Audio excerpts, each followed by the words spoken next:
አሰላሙ አለይኩም ወራህመቱላሂ ወበረካቱ። ወደና የተከበራችሁ የቀኑ ቤተሰቦች እንደምን አላችሁ? እንደምን ከርማችኋል? ምድር በዘረጋ ሰላምታ ይድረሳችሁ። እንግዲህ ከባለፈው የቀጠለው ትረካችንን እንቀጥላለን። አብራችሁኝ ቆይ። እጣ ፈንታ ጸሐፊ ዩቲ ክፍል 3። ቆይ ኡሚ የጭንቅላት ካሰር እንዳለብኝ ካወቀችስ? እሺ ቆይ ታዲያ እስከ መቼ ልትደብቂው ነው? አንድ ቀን እኮ ማወቃቸው አይቀርም። ይልቅ ራስሽ ቀስ ብለሽ አረጋግተሽ ብትነግራቸው ይሻላል።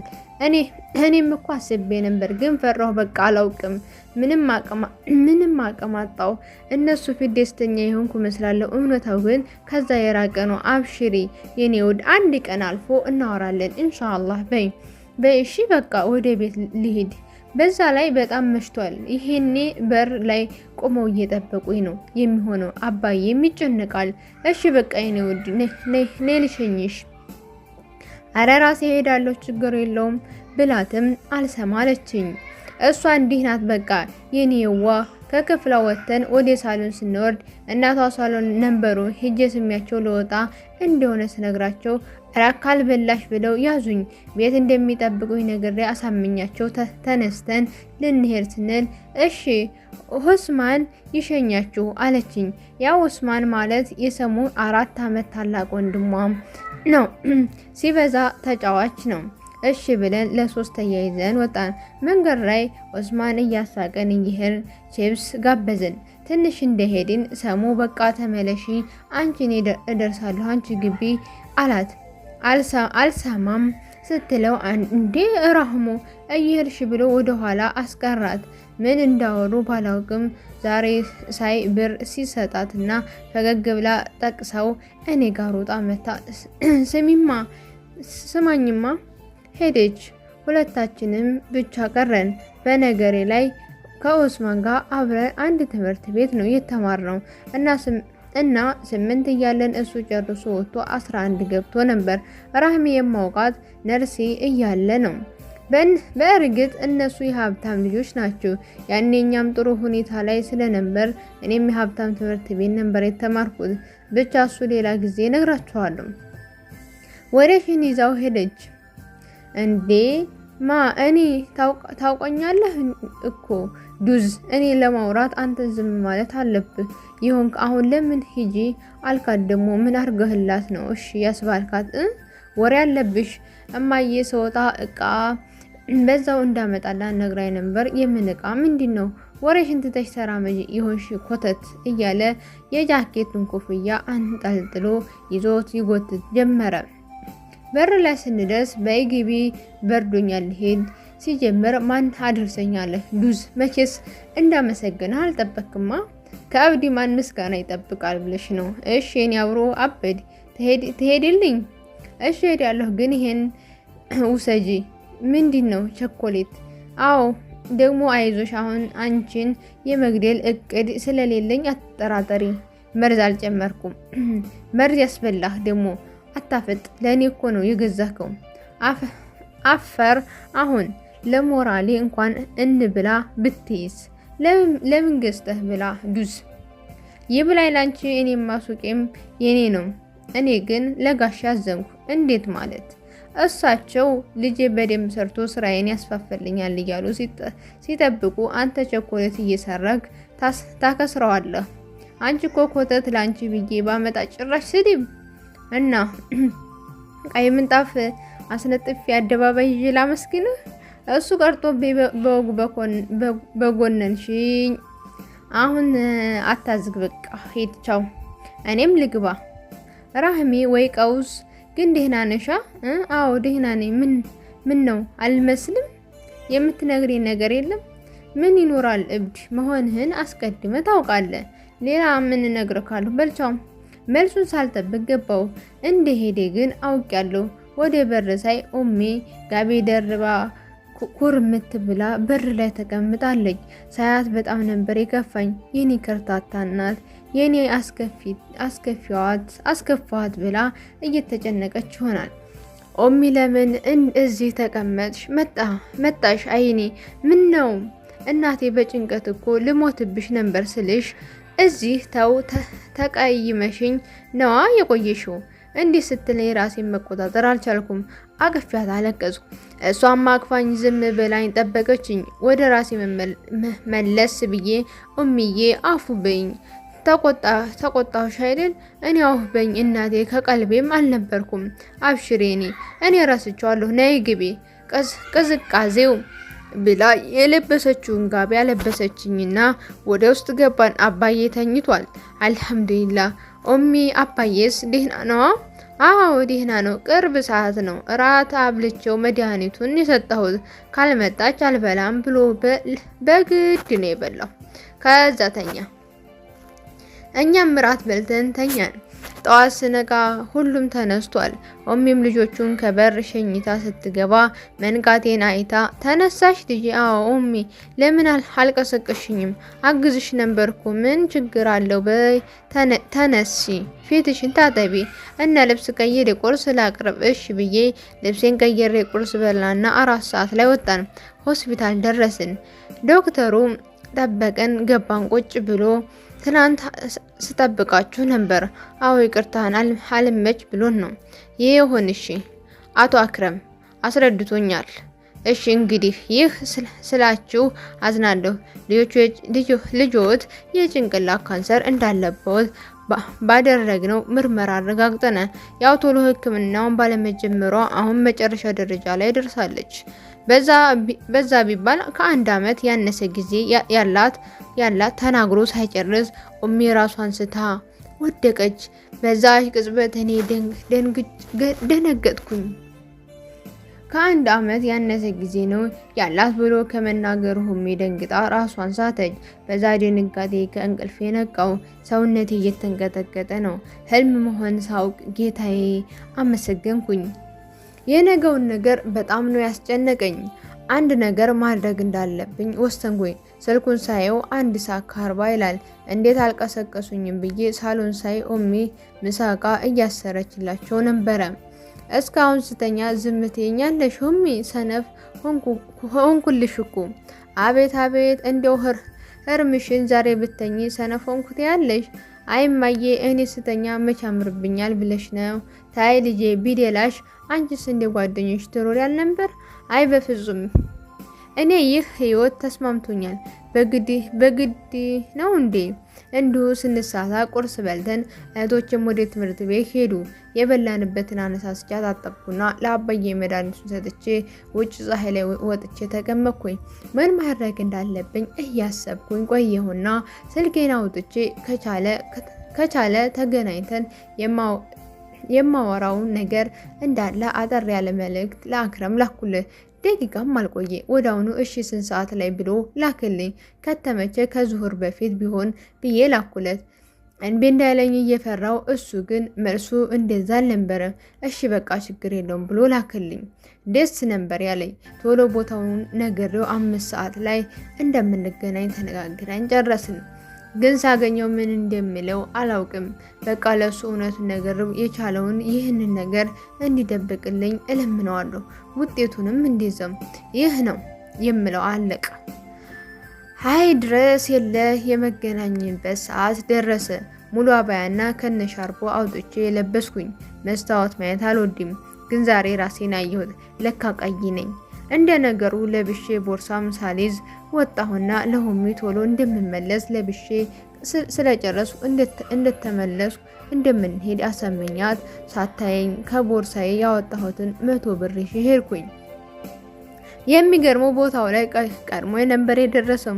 ወደ ጋፌው ገፍቼ በቀኝ በኩል ጥግ ላይ ተቀምጦ ወደሚጠብቀኝ ሰው ሄድኩኝ። አሰላሙ አሌይኩም አልኩኝ መሬት እያየሁ። እሱም ዋሌኩም ሰላም ብሎ ቀና ብሎ አየኝና ቶሎ ብሎ አይኖቹን ሰበረም። ብዙ አስጠበቅኩ እንዴ? አፉ በለኝ፣ ታክሲ አጥቼ ነው። አረኔ መድረሴ ነው። አብሽሪ፣ ምን ይምጣልሽ? የሆነ ነገር ዘዢ። አይ ምንም አልፈልግም ሹክረን፣ ብዙም ሰዓት የለኝም። ቢሆንም ያው ምንም ሳይዝ መቀመጥ አንችልም። አስተናጋጅ ብሎ መጣራት ጀመረ። አቤት ራህመት፣ ቅሌትሽ እጄ ላይ እንዲሆነ ከመመለሻ ያለፈ ብር የለኝም። ቆይ ምን ሆኜ ነው እዚህ ትልቅ ካፌ የተቀመጥኩት? እዚህ እኮ አይደለም ተመግቦ ቀርቶ ሻይ አዞ ራሱ ዋጋ ልብ ድካም ነው የሚያስነሳው። ሻይ ወይስ ቡና ሲል ከገባሁበት የቀን ቅዠት አነቃኝ። የማወራው ጠፍቶብኝ ቃላቶች ዋጋውን ፈርተው ተደብቀው መሰለኝ። እሺ በቃ ለሷ ማኪያቶ አምጪላት፣ ወተቱ በዛ አድርገው አላት እና ተዛን ሄደች። ከዛ ዞር ብሎ አየኝና ያው ወተት ተወጀ የለ ለዛ ነው ብሎ እንደ ማፈር አለና እሺ ራህመት ለምን ነበር የፈለግሽኝ አለ። እንዴት መንገር እንዳለብኝ እያሰብኩኝ መጨነቅን እያስተዋለው አክረም በሰላም ነው? በጣም እኮ ነው የተጨነሽ ትመስያለሽ። ቤት ሰላም አይደለም እንዴ? አባትሽ ደህና ናቸው ሲል ጥያቄ በጥያቄ አከታተለብኝ። ግን እኔ ግራ የገባኝ ነገር ወተት እንደምወድ በምን አወቀ? እሺ ቆይ አባዬ መታመሙንስ እንደላውቅ ቻለ? ብቻ ግራ ገብቶኛል። ግን ለጊዜው ይህ አይደለም ጉዳይ ብዬ ወደ ጎን ተውኩትና ልነግረው ያሰብኩትን ነገር በሙሉ ነገርኩት። ባልነገርኩት እንዴል ነበር ያደረገኝ። ቆይ ሰው ለማያውቀው ሰው እንዲህ ይሆናል እንዴ? የዚህን ያህል ያዝናል? ግራ ገባኝ። ምን ብዬ ላረጋገው? አሁን ወደ ሆስፒታል እንሄድ፣ የሚደረገው ሁሉ አድርገን መዳን አለብሽ ብሎ ተነሳ። ምንም ሊሰማኝ ፈቃደኛ አይደለም። ከመጠን በላይ ሲሆን ነገሩ ጮኩበት። ግን ከሱ ይልቅ እኔ ነበር የደነገኩት። ካፌ ውስጥ ያለው ሰው ሁሉ አይኑኛ ላይ እንደሆነ ሲገባው ተቀመጠና ለመረጋጋት ሞከረ። ወደ ራሱ መለስ ሲል ምን ያህል ጊዜ ሆነ ሲል ጠይቀኝ። ማለት ይህን ነገር ካወሽ ምን ያህል ጊዜ ሆነሽ? ጥቂት ወራቶች ይሆንኛል። ቢሆንም ከረፈደ ነው ያወቅኩት። ምንም ላመጣ የምችለው ነገር የለም። የሆነውን ከመቀበሎች ይህ ቀድር ነው ጌታዬ፣ አላማርርም። ይልቅ ባለ ጊዜ ለቤተሰቦች ጥሩ ነገር ሰርቼ ማለፍ ነው የሚፈልገው። አንቺስ? እሺ ያንቺ ህይወት አያሳስብሽም? እናቴ ስራዋስ ሳታስብ ሁሌ ስለኛ ኑራለች። አባቴም ሁሉም ነገር ለራሱ ሳይል ስለኛ ነበር የኖረው። ታዲያ አሁን ሳስፈልጋቸው እንዴት ራሴን ማስቀደም እችላለሁ? ይህ እኮ እነሱ ለኔ ከሆኑት አንጻር ምንም ነው። ምንም ይገባኛል እኮ። እሺ በይኝና ሕክምናውን ጀምሬ ለውጭ ለሌለው ነገር መድከም አልፈልግም። አሁን የመጣሁት ለሱ አይደለም። የነገርኩን ነገር አድርግልኝ ከቻልክ። እንደዛ ከሆነ አንድ ቅድመ ሁኔታ አለኝ። ምንድነው እሱ? እኔ እናትሽን እውነቱን እንዲያውቁ አላደርግም። አንቺን በምትኩ እኔ እንደምልሽ ሕክምናውን ግን ትጀምሪያለሽ። ተስማሚያለሽ? እሺ ግን በምን መንገድ ሆነች አባዬን ማወቅም የለባቸውም። እሺ ተስማማን። ግትርነቱ ቢያናድረኝም ነገሩ ዞሮ ለኔ ሲል እንደሆነ ስለገባኝ ከልቤ አመሰገንኩት።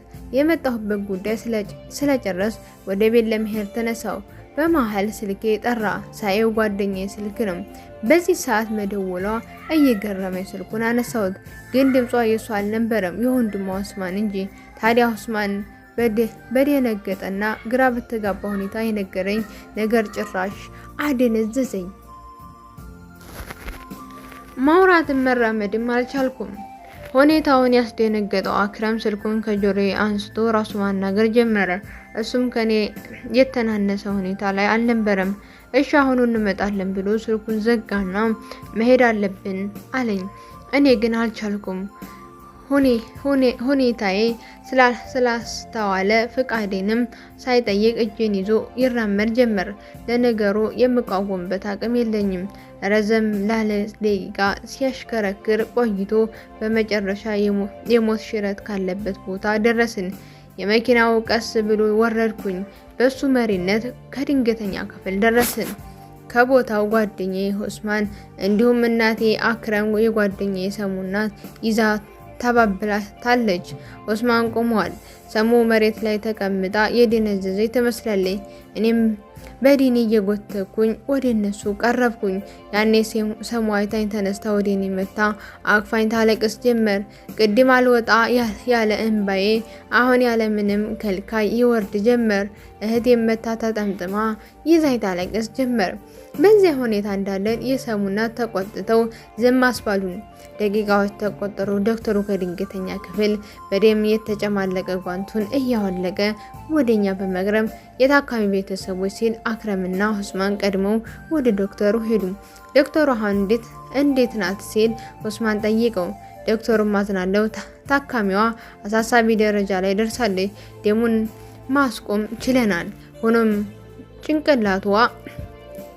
ጭንቅላቷ ውስጥ በፈሰሰ ደም ምክንያት ረፍዷል። የቻልነውን አድርገናል።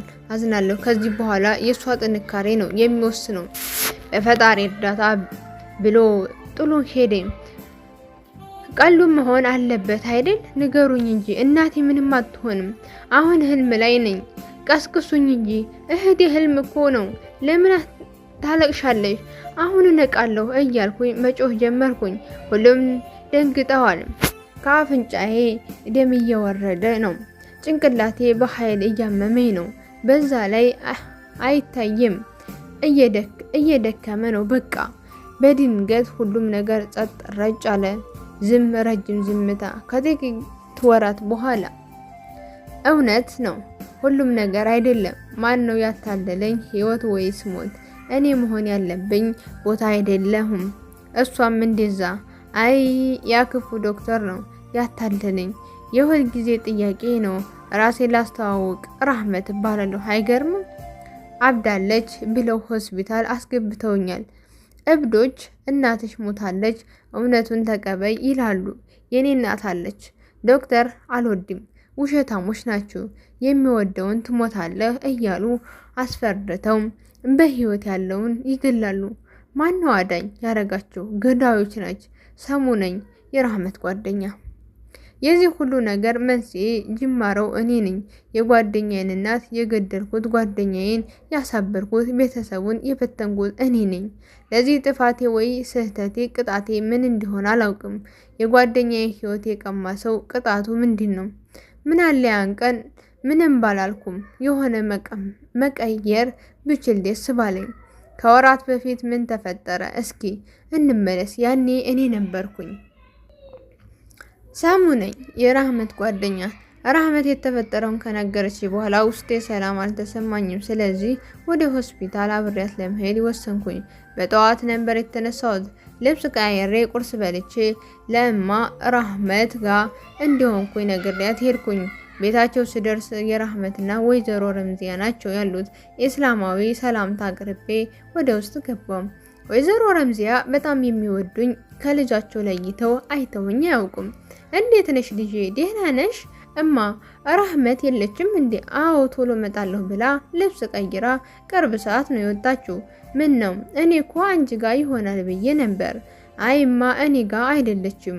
ማታ ከቤት ከወጣች በኋላ አላወራችም። የት ሄዳ ይሆን? ወይ በቃ አክረም ጋር ሄዳ ይሆናል። ስለተጨነቀች ያው እንዳለችው ልትነግረው ነው በቃ። ምን አልሽ? ሰሙ ልጄ ምንድን ነው የምትነግረው? አምልጦኝ በተናገርኩት ነገር በጣም ነበር የደነገኩት። ይሄ ነገር ከእኔና ከሷ እንደማይወጣ ቃል ገብቼላት ነበር። ወይኔ ሰሚራ ምኗ የማረባ ነኝ። አሁን ምንድን ነው የምላችሁ? እሺ ሰሚራ፣ ሰሙ ምን ሆነሽ ነው? ለምንድን ነው የማትመልሽልኝ? ብለው ሲቆጡኝ ወደ ራሴ ለመመለስ እየሞከርኩኝ ሌላ ውሸት ለመፍጠር ጀመርኩ። ግን ምንም ያረጋል ቃሎች ከአፉዬ ወይ ፍንክች ጭራሽ መንተባተብ ጀመርኩኝ። እንዲህ ነኝ በቃ መዋሸት አልችል። በቀላሉ